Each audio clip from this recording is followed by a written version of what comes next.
Warami Wonnama Bami, Nobody Muddy, Bayami Gunita Gun Nurapa, Gawura Dana Ye Stuart, Nobody Muddy, Nura Go. Hello, my name's Stu. I would like to acknowledge the First Nations people of this country, pay our respects to our Creator, Bayami, to Bamawayanga, to our Mother Earth, and to all our non-Indigenous brothers and sisters who share this country with us as well. Ready?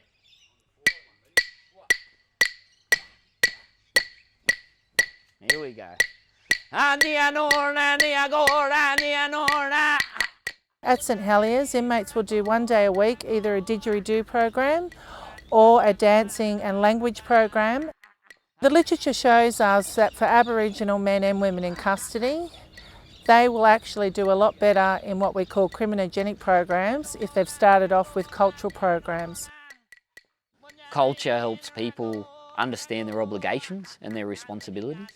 And so part of this program is helping these guys understand that they've got obligation to family and they've got obligation to society, and there's a way that they need to contribute to that. Often when we talk about First Nations culture, we talk about it as if it died 250 years ago, but it didn't. We still live our culture every day, we still practice our culture every day. And it's really important that people start to understand that cultural practice is a huge part of the rehabilitation process for our inmates.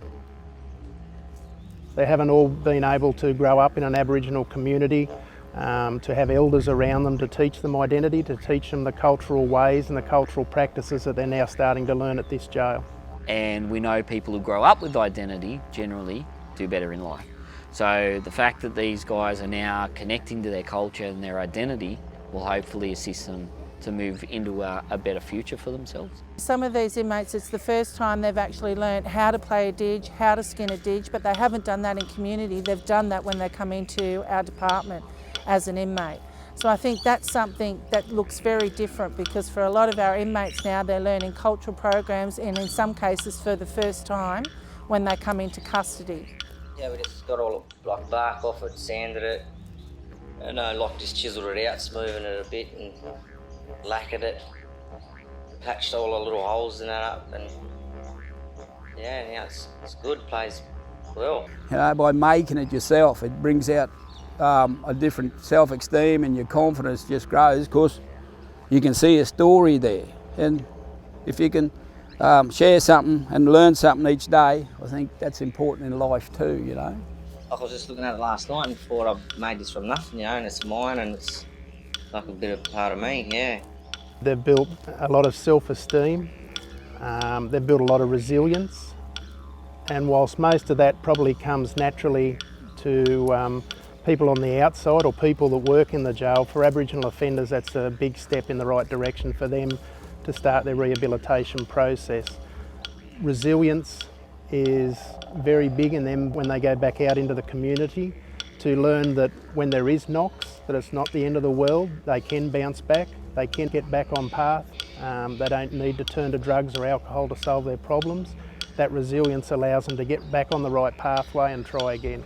With their confidence, it certainly helps in terms of reconnecting with everything. You know, a lot of these guys haven't had exposure to culture, they haven't had exposure to employment, so with that, they're very keen to get involved in the education, the employment, and sort of really create a pathway for them to succeed when they get released.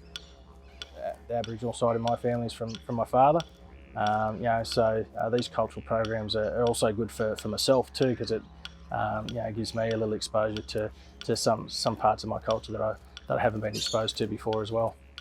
I feel a lot more connected. I feel as though just having a newborn daughter, I feel as though I want to pass it on, you know what I mean, and pass everything that Stu's taught me on to my daughter now, you know, and then hopefully she can pass it on to her kids and keep it going, you know. A lot of these guys struggle to open up to anybody, so having an Aboriginal staff member that they can trust and feel that they can talk to about a lot of things can certainly help them throughout their incarceration, and hopefully get them to identify areas that they can really improve on, so that they can create a better future for themselves. So cooking the food that we're cooking today is healthy food. Now people ate that for hundreds of thousands of years. Now when you eat healthy food, your body feels good. When your body feels good, then you can actually feel good about yourself. When you dance, we release endorphins and we create healthy bodies and we're actually happy people. But when I started in here, the guys were really quiet, but we do what mob do and we start to find out where they're from. So the guys started not wanting to dance, and so now we've got brothers up dancing. The guys started not knowing any stories, and now we've taught them stories and can probably talk to you about those stories. And it's a slow process, you know, you got to put one foot in front of the other, and that's the way our culture's taught. When you get out, you say, wow, I made a didgeridoo, or I made a set of clapsticks. That's about connecting to your culture and country.